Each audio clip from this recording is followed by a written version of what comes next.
Hello, all my viewers. And in this lecture, I'm going to solve this question from rotation. The question is from the topic pure rolling. The question is saying a solid cylinder of mass 6 kg lies on a rough horizontal surface.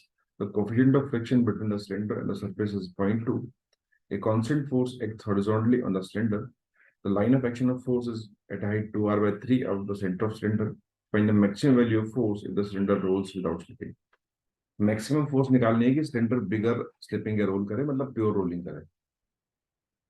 तो देखते हैं यहाँ पे क्या होगा जब हम force लगाएंगे। तो अब ये जो पॉइंट है कांटेक्ट पॉइंट ग्राउंड से, अब ये एक्सलेट करना शुरू होगा रोलर, और ये कुछ घूमना भी शुरू होगा।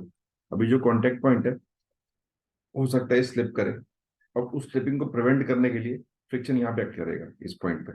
तो फ्रिक्शन यहाँ पे कहीं भी लग सकता है, पीछे भी और आगे भी, डिपेंड करता है स्लिपिंग कैसी हो रही है। तो लेट्स से कि फ्रिक्शन हम आगे मान लेते हैं। यहाँ पे आगे मानने मतलब है कि हमने मान लिया कि ये पॉइंट पीछे की तरफ स्लिप कर रहा है। अगर मेरा आंसर पॉजिटिव आया, दैट मीन्स जो मैंने एज्यूम किया है वो सही है।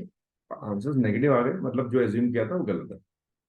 ठीक है, तो हमने इस पॉइंट पे एज्यूम कर लिया कि फ्रिक्शन आगे लग रहा है, मतलब बैकवर्ड स्लिपिंग कर रहा है।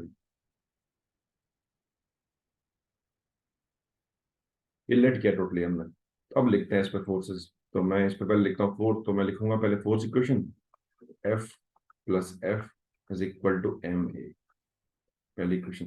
अच्छा, एफ कितना है वो देख लेते हैं। इसने बोला कि मैक्सिमम फोर्स निकालनी है कि रोलिंग करे प्योर, मतलब है कि अगर इससे ज्यादा आप फोर्स कर देंगे तो ये स्लिपिंग स्टार्ट कर देगा।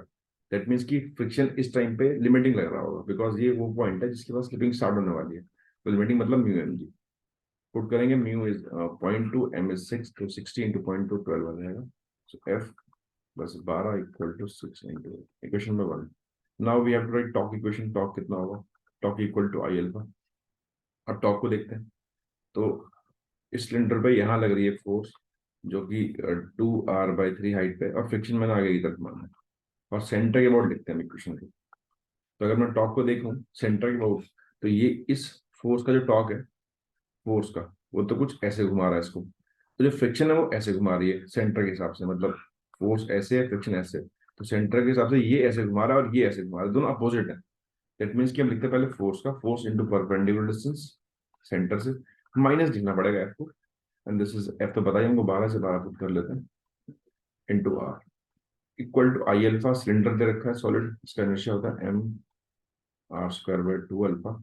एक आर से आर ये कट गया, so 2f/3 minus 12 is equal to mass 6 है, पुट कर लेते हैं 3r अल्फा। अब बात करते हैं नो स्लिपिंग की। नो स्लिपिंग क्या होता है? तो ये सिलेंडर चल भी रहा है, ये सिलेंडर घूम भी रहा है। तो अगर इस पॉइंट की बात करें, इस पॉइंट के पास एक ए भी होगा और एक टेंजेंशियली आर अल्फा भी होगा, और दूसरा पॉइंट ग्राउंड है। तो अगर इस पॉइंट को मैं पी बोल दूं, क्यू बोल दूं, तो नो स्लिपिंग होता है कि जो भी कॉन्टेक्ट पॉइंट्स हैं उन दोनों का एक्सलेशन सेम होना चाहिए। अगर सेम है तो स्लिपिंग नहीं करेगा। दैट मीन्स पी का है ए माइनस आर अल्फा, और दूसरा पॉइंट ये ग्राउंड है तो उसका जीरो है। दैट मीन्स कि ए इक्वल टू आर अल्फा। अब ए इक्वल टू अल्फा हमेशा ही रहता है जब तक कोई बॉडी ग्राउंड पे प्योर रोलिंग कर रही हो, और यहाँ पे सेकंड सरफेस ग्राउंड ही है तो प्योर रोलिंग कर रहा है, तो सही है। दैट मीन्स कि वी कैन राइट दिस की भाई ये जो इक्वेशन बनेगी यहाँ से कि 2f/3 minus 12 equal to 3a। दोनों को ऐड कर लेते हैं, equation 1 + 2, so we will get 5f/3 equal to 9a and a is equal to 5f/27। अब इक्वेशन 1 से देखते हैं, फ्रॉम इक्वेशन 1 से पुट करते हैं, देखते हैं क्या निकल रहा है। इक्वेशन कह रहा है हमसे f plus 12 equal to 6 into a, 5f/27। यहाँ पे कुछ कैंसिल हो जाएगा, 2 9,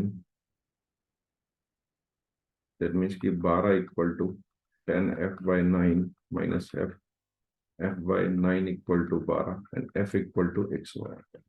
तो 108 फोर्स चाहिए, मैक्सिमम इतना लग सकता है जिससे प्योर रोलिंग करेगा। इसके बाद करेंगे तो स्लिपिंग स्टार्ट हो जाएगी। और आंसर पॉजिटिव आ रहा है, मतलब हमने जो डायरेक्शन मानी थी वो सही है। अच्छा, ये डायरेक्शन अगर हम रिवर्स मानते हैं तो क्या होता है? अगर पीछे मानते हैं तो आंसर आपको देखिएगा नेगेटिव आने लग जाएंगे। तो हम फ्रिक्शन को कहीं भी अपने हिसाब से मान सकते हैं। अगर आप फ्रिक्शन की वैल्यू भी निकालेंगे तो वो भी पॉजिटिव आ रही होगी यहाँ पे। सो इस क्वेश्चन में इतना ही है।